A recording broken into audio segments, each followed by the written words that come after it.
Thanks for joining us today for our NUIT Tech Talk on data visualization at Northwestern. I'm Christina Bella with the NUIT Communications team and have with me today's presenter, Matt McCrory.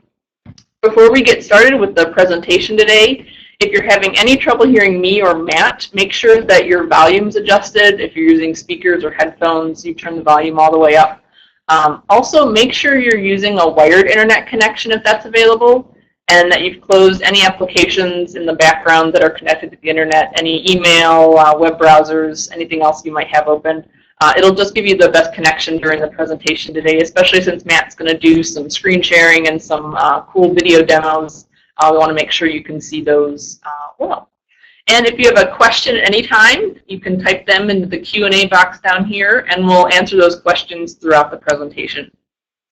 After Matt's done giving his presentation, we'll also give you an opportunity to download the PowerPoint that he's going to go through, and that's got some great resources in it, some links that will be helpful as well.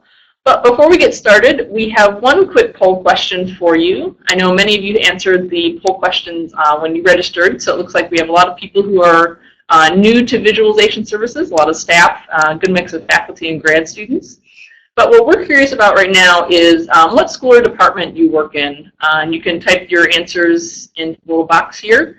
We just kind of want to see where our audience is from today. So I'll give you all a moment to answer that question.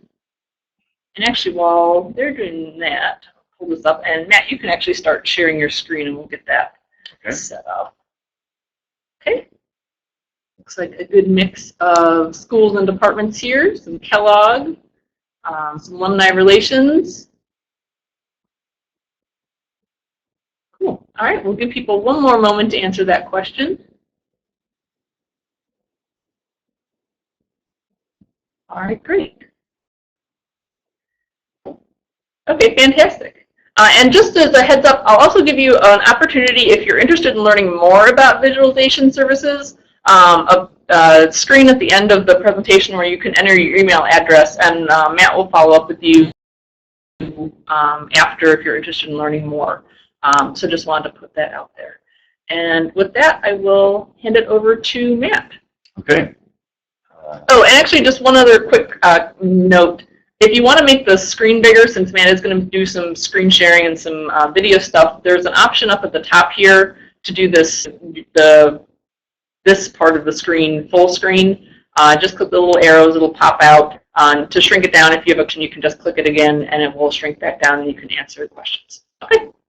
Great, thank you. Basically this talk is going to be an overview of the services that Northwestern offers when it comes to visualization.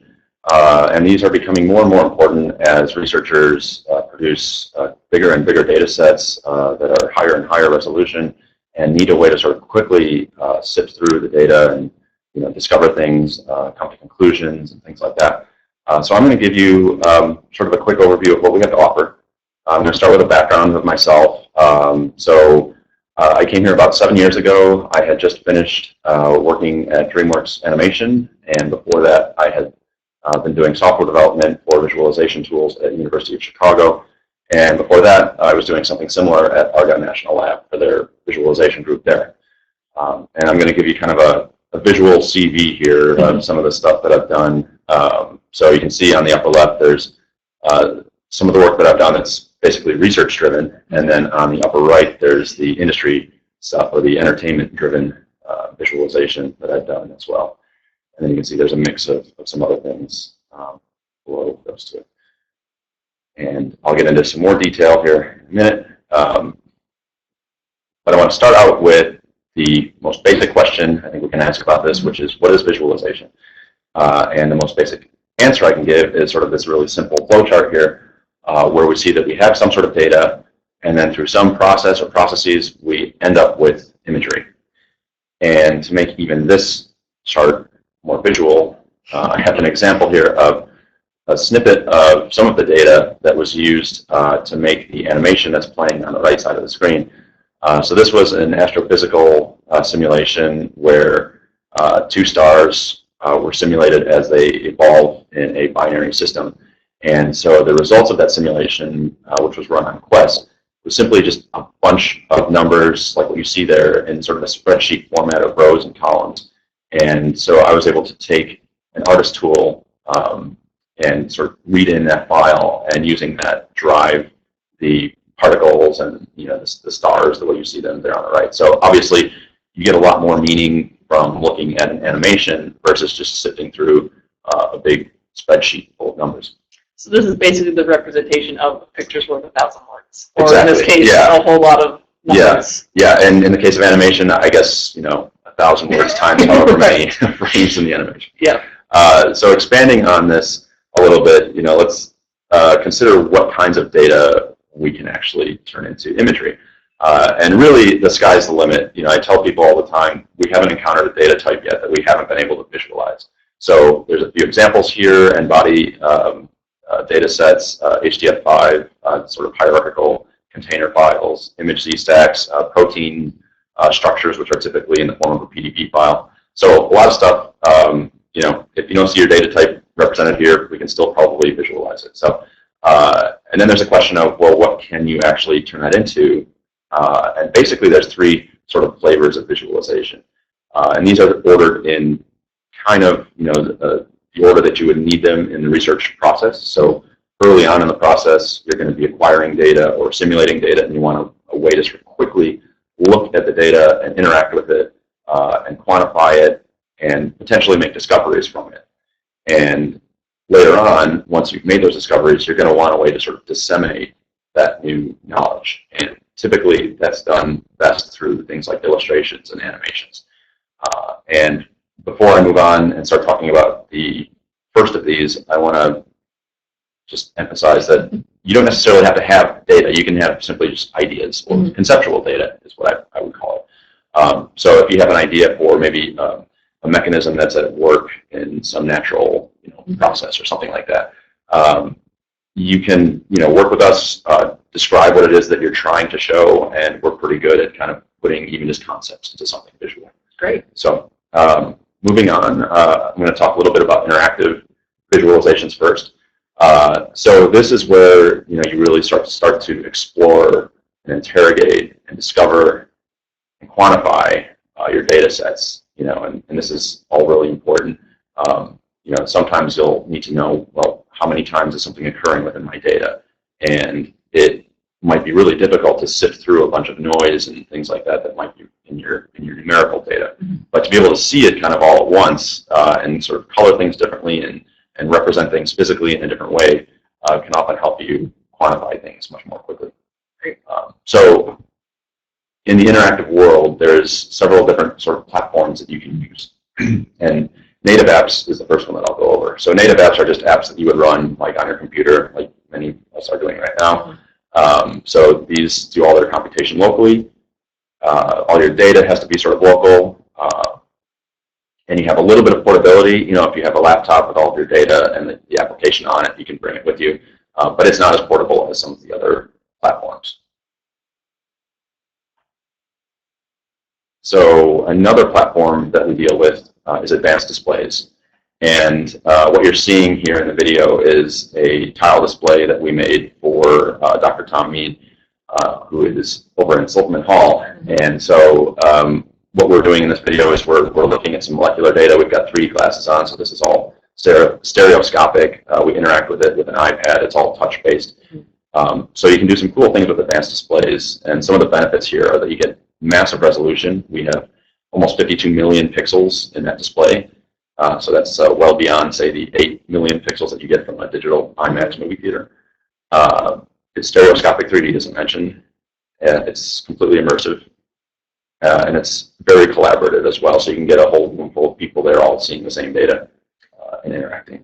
And we've used that. I've seen it and seen you guys show it off. And it's incredible just seeing the 3D and seeing how that kind of it pops out, and for visualizing something like that's on the screen here, it makes a huge difference in kind of understanding what it is you're looking at, especially when a professor or researcher is describing exactly what this all is. It's a really useful way to show some pretty complex information. Yeah, that's a good point. And I've had researchers tell me, as they're looking at, say, a structure like this, that they didn't really realize there was a sort of subtle bend to their to the structure that they were looking at when they weren't looking at it in 3D. And then when they saw it in this immersive environment, suddenly it was very clear what they were seeing. Can people, so this is in Silverman Hall, can people come see this if they're interested in learning more about using this? Okay. Yeah, so just send me an email if you do want to come by and check it out, and we'll set up a time. Great. Yeah. So web apps are also becoming a very popular way to interact with data sets. And so these typically are just sort of apps that run in a browser. And so these are sort of platform agnostic. If you develop in some web technology that's pretty much supported by any OS, any browser. It's very shareable. You really just have to send someone a link, and they can load the same data set and interact with it the same way. So it's very mobile as well. Something you can do even on your phone in many cases. And then sort of our newest thing is cloud rendering. And a lot of people I know aren't really familiar with this, and I want to take a moment to point out that there is a lot of lack of understanding even by the general public. So contrary to the popular belief, storms will not affect your cloud visualizations.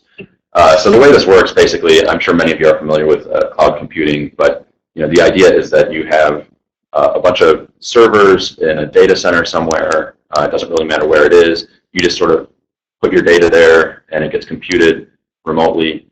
It gets computed in the cloud, and then you can sort of remotely view it from anywhere. And so this could be on your desktop computer, or it could be a tablet, or even a phone. And the great thing about it is that you're not doing the actual computation on the device that you're holding or that you're using. So there's a bunch of advantages that I'll quickly go over here to doing cloud rendering. And the first of these is that you sort of centralize everything. So you have your graphics computing, you have your CPU, you have your data, all co-located in one place. And you don't have to worry about, well, I did my computation, I generated all this data, now I need to move that data to the computer that I know can actually visualize this. So it's all done in the same place. It's platform agnostic. I mean, basically, you can run a virtual machine that runs any operating system, and then you just sort of feed the resulting images to this stream that goes out to your device.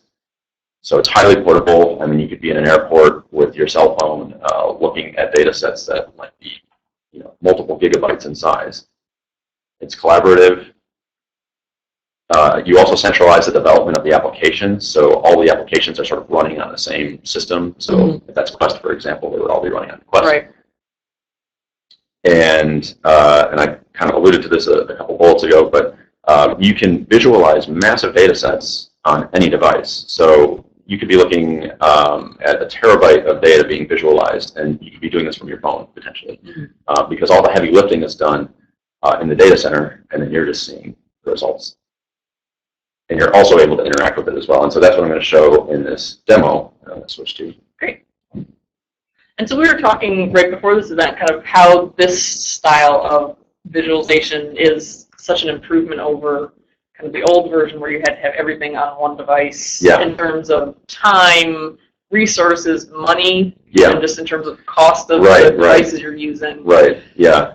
Workstations that are powerful enough to visualize some of these big data sets can get really expensive. So there's also, and we're not quite, this hasn't progressed to the point where it's a service that, we have a charge rate or anything like that for. It's really, we're just getting started. And if you have data that you think would benefit from this type of platform, certainly get in contact with us, because we're looking for ways to kind of test all of this stuff. Great. So, what I just loaded up here, this is just a web browser. This is Safari on my Mac. And so we are looking at, and I am going to start interacting with, an astrophysical data set. So this is actually one time step out of a series that's, I think, 1,000 steps long. And so in this data set, we actually have almost 25 million or over 25 million points. Some of these points are stars, some of them are gas clouds, some of them are dark matter, and so it's I think about a gig and a half in size, but I'm just sort of visualizing this remotely and streaming the results to my laptop, which are then getting streamed out over this broadcast. So like you were saying, this means this is just like almost watching a YouTube video. Exactly, yeah. So as long as you have a device that's capable of viewing a YouTube video, you basically can interact with data sets like this. And we can, build in some controls as well to change the representations of some of the data. So there's a lot that we can do. I mean, we have, the ability to do everything that we could do on the desktop, and then some, basically. So, so that's the demo. And in terms of scope of kind of the information you just showed, I mean, that from zooming out to zooming in and the kind of detail that you can get in that image is huge. Yeah, and so I went back to it, and I'm just going to rotate a little bit more so that you can see that we're dealing with, a simulated universe here. I mean, there's just a ton of points, and we were kind of looking at this one little sort of fiber of, of structure in this universe. And so, I can zoom back in here, and it's sort of adaptive. It loads data, depending on how far away you are from it. And so for a researcher, for example, using this information to be able to access this on a tablet or phone without having to have their whole computer, all that information on their one device is a big deal, it sounds like. Right, yeah, exactly. You're no longer sort of bound to a local workstation or something like that. You can be doing this anywhere. Great. So let's switch back over here to slides. And I'm going to talk a little bit about the tools that we use and that you can use as well. So for workstation apps, we do a lot of development in just C++ and OpenGL. But we also work with Python and MATLAB and R and all these ones here. We just recently started doing more with Tableau. And that's got some interesting possibilities as well. The advanced displays like that 3D wall, it's a lot of C++ and OpenGL, and we did all of the networking sort of stuff as well, so all the TCP/IP message passing. And then there's some other things that we have to do, like synchronize all the screens, which we do through some special hardware and software that we've developed. And and we basically developed a whole software layer or framework that we can use to develop these apps. And then for the web, we've worked with D3.js, HTML5, WebGL, which is just the web version of OpenGL, and IPython. And then for cloud rendering, it's, again, sort of the sky's the limit. It's all the workstation apps, tools, and more. And if you're interested, we have a couple of workshops coming up. So these are both in December, actually in 2 consecutive days here. But the first is on D3.js, and the second is going to be on Tableau. And they'll be sort of introductory sort of things. So. And that's perfect. Actually, someone just asked a question if there's a license to Tableau that people can use. We don't yet. I know that this is a discussion that's being had, but we don't yet have a site license for the whole university. Okay. But you don't need to actually have the software for this particular presentation, so it's easy to follow along. Great. And just to clarify, so if people are interested in having visualization done, they don't necessarily have to understand or use all the tools. That's just what you guys use in the background. Yeah, but we're happy to also teach people if they want to do it on their own. So that's what we're trying to do. Perfect. Sort of the complete solution here. Awesome. So anyway, Alessandro FEBRETTI is who you're looking at right now, and he's actually the one who's going to be giving those 2 workshops. And he is the Senior Interactive Visualization Specialist, so all the stuff that I just showed kind of falls under Alessandro. This is his work. So Alessandro is currently completing a PhD at UIC's EVL, and before he did that, he was a software engineer at Milestone Games in Italy, where he was working on games for the PlayStation 3 and Xbox 360. And he's developed some software for Cave 2. If any of you are familiar with the Cave virtual reality devices, you'll actually see them on a couple of the slides coming up. And he has experience basically developing on all of the platforms that I just went over. So here's sort of the visual CV for Alessandro. So again, you can see that there's this mix that's pretty unique to our group of working in entertainment as well as working in research. So this is one of the games on the upper left that Alessandro was working on. And then on the upper right, you can actually see the cave 2 that was referred to on the previous slide. And basically, it's a big virtual reality kind of device where you step inside. You have 3D glasses, and your motion is tracked. And so everything you're seeing is kind of it kind of adjusts as you move through it. So it's really cool stuff. It's sort of like being on the holodeck, you know. I was just thinking that, but I wasn't going to say it. Yeah. So it's pretty geeky, but it's pretty awesome too. So that being said, that was interactive. I'm going to move on to illustration now. This, as I mentioned before, is the sort of visualization that oftentimes is most helpful after you've made discoveries and you need to sort of disseminate your knowledge now. As I've put here on the slide, illustrations are a great way of conveying scientific understanding in a way that words alone cannot. And this is basically the picture's worth 1,000 words. Yeah. Especially when it comes to any sort of science. You know, science is complex, and so we really need images to help us better understand what's going on. So these are a few of the journal covers that we put together for researchers. So these were all published, but we do have some that don't make it to the cover. Sometimes these get rejected for whatever reason. But I wanted to point out a few of them that didn't make it, but that I still think are great. And the good thing is that the researchers still have this as, you know, a visual that they can use in their presentations and really help illustrate their research. And then we also do, you know, smaller kinds of illustrations as well. So sometimes we'll have grad students, for example, who need a way to sort of represent a molecule nicely, you know, sort of aesthetically pleasing, in a pleasing way in either a proposal or a presentation that they're putting together, or someone sometimes will want like a little logo or something to represent their work. So we can do stuff like that. And actually, if you go back to the last slide real quick, so this is something that I wanted to point out too, and you talked about it a little bit. It doesn't always, or actually the next one. Yeah. Yes. The image in the right here just kind of emphasizes it doesn't always have to be research information that people visualize. It can be just concepts like you were talking about earlier, ideas or organizations. Right. And so we've been asked in the past, I think actually the one on the right was used in a grant proposal to help illustrate the relationship of these different entities. Great. So I mean, it doesn't have to be scientific, you know, Great. As long as it's research related, it's fine.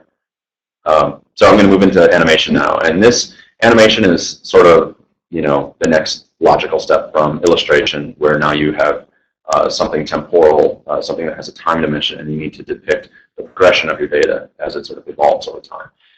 So animation is great for this. The animation that you're seeing right now is it's an n-body simulation where we got the data from an astrophysics researcher, and so basically there was a simulation of a bunch of stars and black holes sort of all orbiting in a cluster, and so they have these really kind of interesting movements, and you can see here that where the black holes are, you know, you don't actually see anything except for the sort of warping of the background, the gravitational lensing of the background, which we, you know, made sure to sort of do in a physically accurate way, but we did also emphasize how much of it is happening here, just to help better illustrate where all the black holes are. So that's one example of animation that, again, you know, helps understand. I think, again, this is sort of almost like a spreadsheet, you know, the way we started. Right. And so we just had numbers, and then we turned it into this. And it's also great for enhancing pedagogy with, you know, sort of visual references and stuff like that. So this is actually a small snippet of some of the work we just did for Dr. Teresa Woodruff.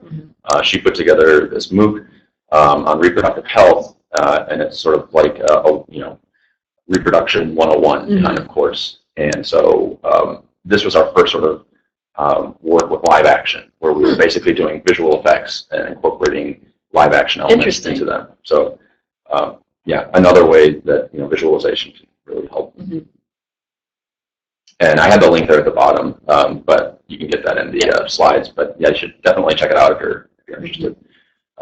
So I want to talk a little bit about the process of creating an animation, because this is something that I know is pretty big mystery to a lot of people, and so we spend a lot of time kind of going through and explaining, here's how it actually works. Right. You know? The computers don't do all the work. You know? There's actually a lot more to it. Yeah. So I'm going to talk about the animation pipeline, which is simply the processes and tools that are needed to take an animation from concept to the final product. And so as an example, I'm going to keep referring back to this animation here, in which we see a virus on the bottom, and it's basically going to attach and sort of transfer its contents to the healthy cell, which is on the top of the screen here.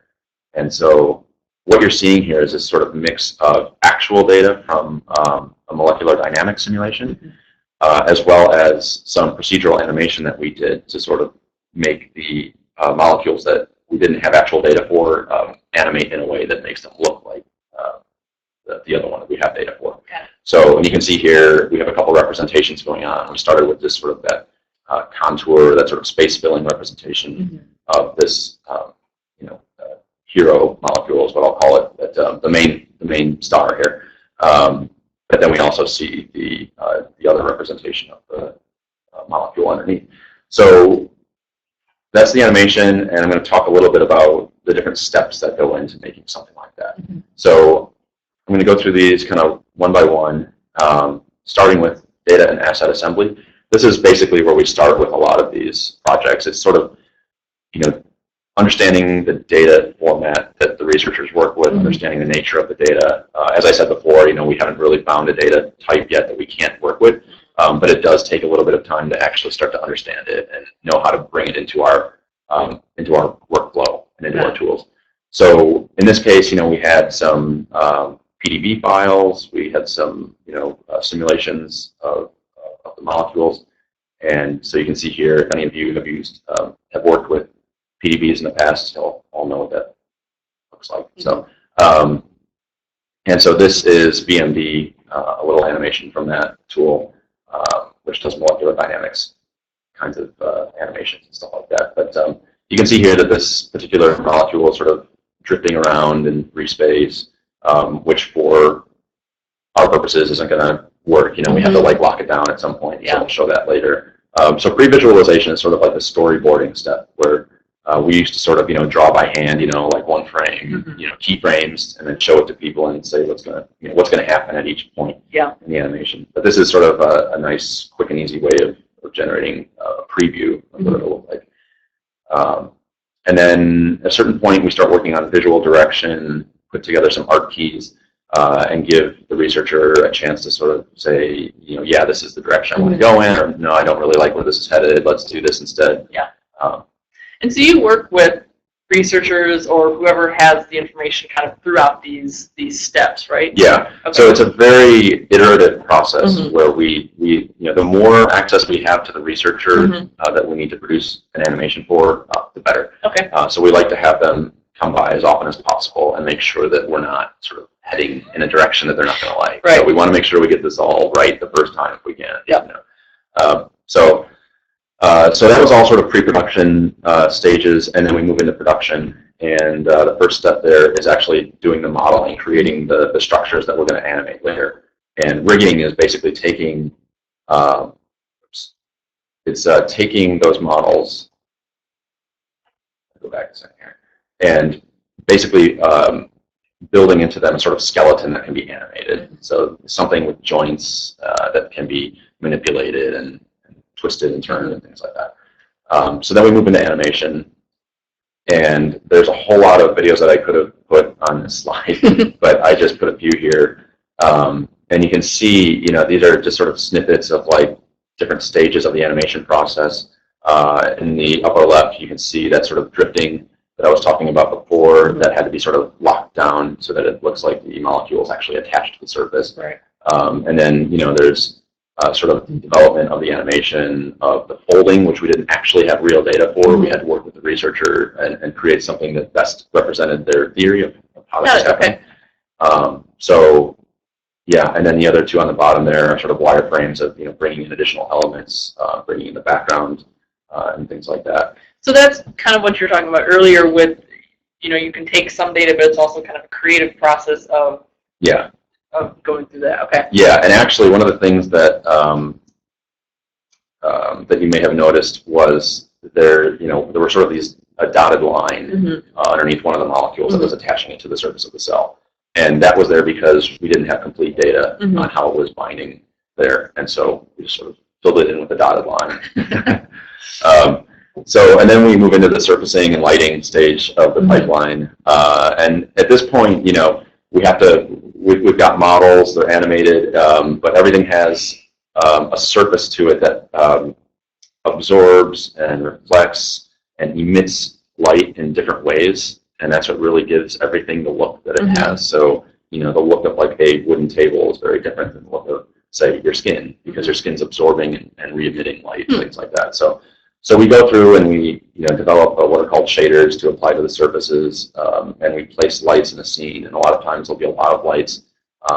This is something that when I was at DreamWorks, this is what I did. I was doing lighting, and so for characters in a movie, for example, you'll have a dozen or a couple dozen lights sometimes, just lighting one character. So interesting. There's a lot that goes on. In this case. Definitely creative in that respect. Yes, yeah, it's a lot like painting, but with lights. Yeah, because you're also working with color and things like that. So, yeah. And then the final step is to render all of the elements out and then composite the images that you are rendering together. So when you create these images, the way you do it is not by creating the whole image all at once. You basically render out different elements. And so that might be, in this case, each of the molecules could potentially be a different element, a different layer. And then later on, you kind of combine them in what's called a compositor, compositing tool. And that's actually what we're seeing there. But I've got an example here of some of the layers one at a time kind of being brought in. And so you see different lighting elements kind of appearing, and at a certain point, the other representation, there it is, shows up in the molecule. And so eventually, you just keep building it up and building it up. And then, you kind of add in these two-dimensional elements as well. You might have annotations and things like that, or pointers to highlight things. And it's kind of like the last layer that goes on top of everything. Got it. But so everything has to be sort of composited together in the end. So yeah, and again, this is the compositing tool that we use. This is NUIT, which, yeah, I'll actually provide a link later for people who might want to download that and check it out. Cool. So the other kind of animation that we do is 2D motion graphics. And sometimes this is just a better solution to someone's visualization needs. So this is, you've probably seen a lot of this, where you see what was infographics in the past. Now we can animate that, and do something cool with it. So I have a little example here. This is just a small piece of some work that I did for one of the math researchers here. And this was kind of illustrating some patterns and sort of the structure that you can find in randomness. And so, yeah, you can see here that this is not, trying to be photoreal or anything like that. It's just really like, sort of, it looks almost sketched.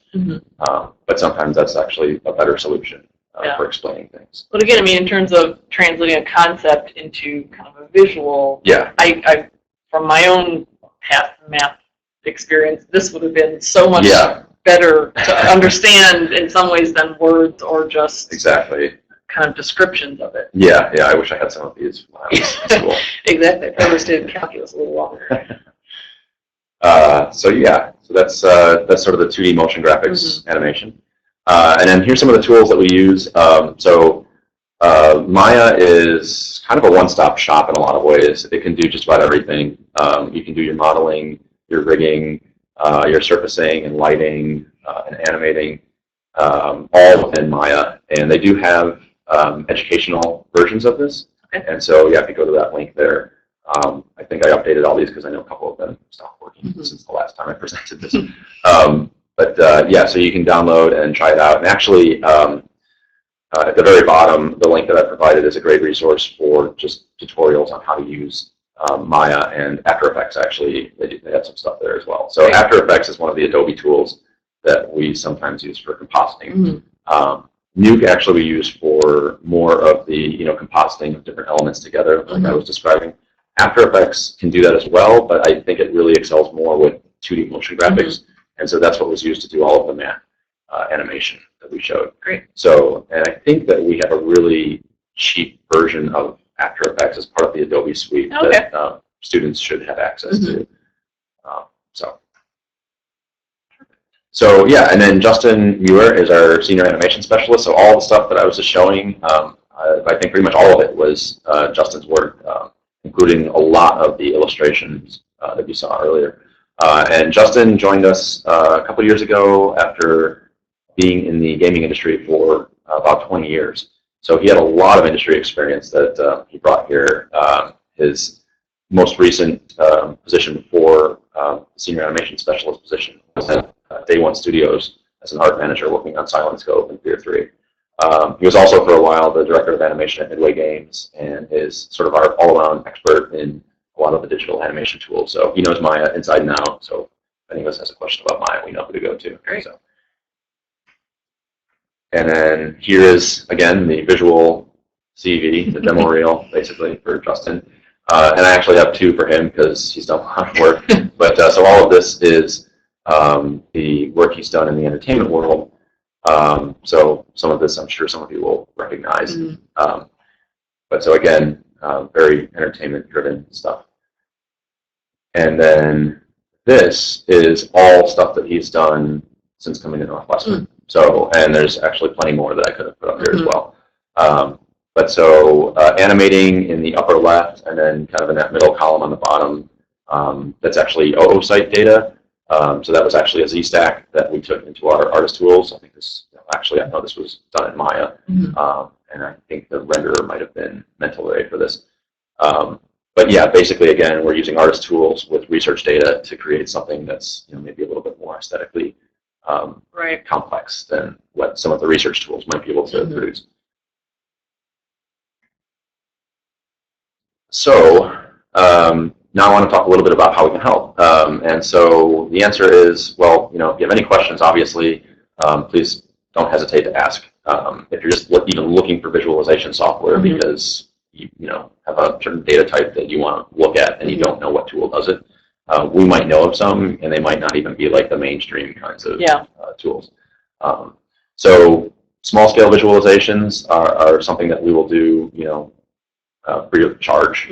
If you get into something that's like a really big visualization, like say the animations that I was showing that we did for Dr. Teresa Woodruff, then we can talk about how much it would take to get that done. But for all the preliminary work, all the consultations, usually it amounts to like a couple weeks worth. There's no charge for any of that.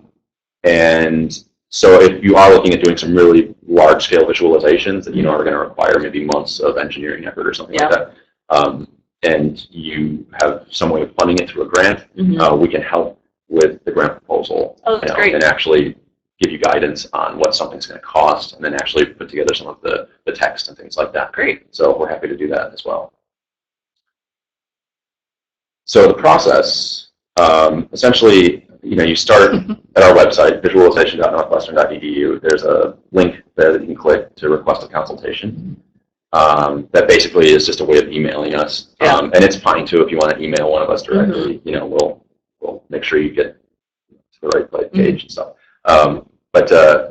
So at first, we'll talk about your research, get a basic understanding about it, an understanding of what it is that you need to visualize. So this is where we'll probably talk a little bit about data types and things like that. And then we'll determine if there's any existing solutions that are already out there. We may have already produced something that addresses a certain data type in the past, or we might know of software that will do exactly what you're looking for, and it's free or whatever, and we'll be able to say, hey, we're not going to have to reinvent the wheel on this one.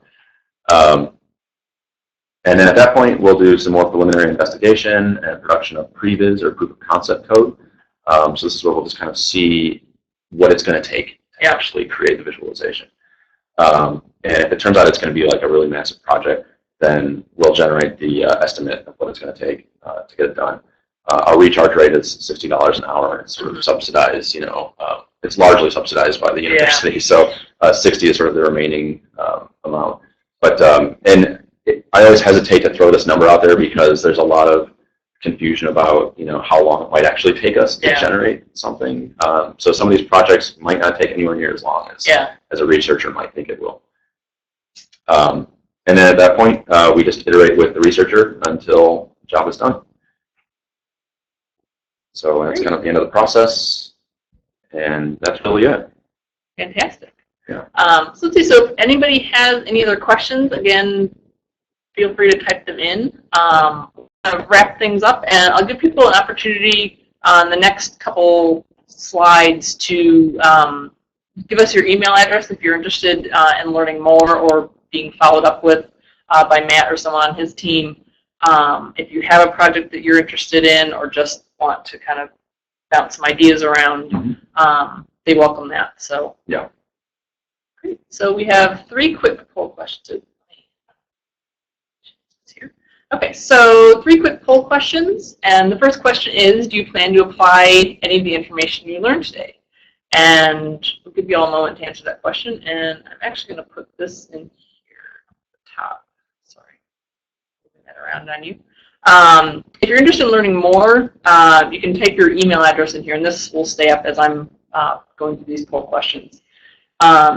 So again, if you're interested in learning how to use some of this information, if you have an idea, you're not sure how to apply kind of what Matt talked about, let us know. Send us an email.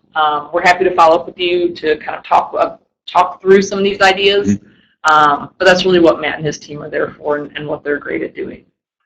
Yeah, one thing I want to add that I sort of forgot to mention is that there are sometimes cases where researchers have tools, say like interactive tools, but they're just not quite performing as well as they could be. It might be that they, in order to view their data, they have to wait like a minute, each time they make a change or something like that.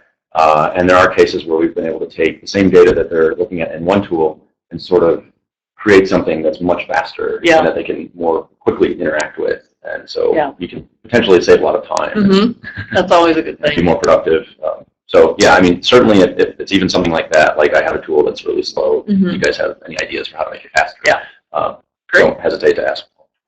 Perfect. All right, great. And we'll move on to the second poll question, which is, did you learn something new during today's event? And we hope so. It sounded like a lot of people were interested in this. This was something new to a lot of people, and something we're really kind of trying to educate the university on. So again, we hope you learned something new. And I'll mention a couple questions about the slides and the PowerPoint.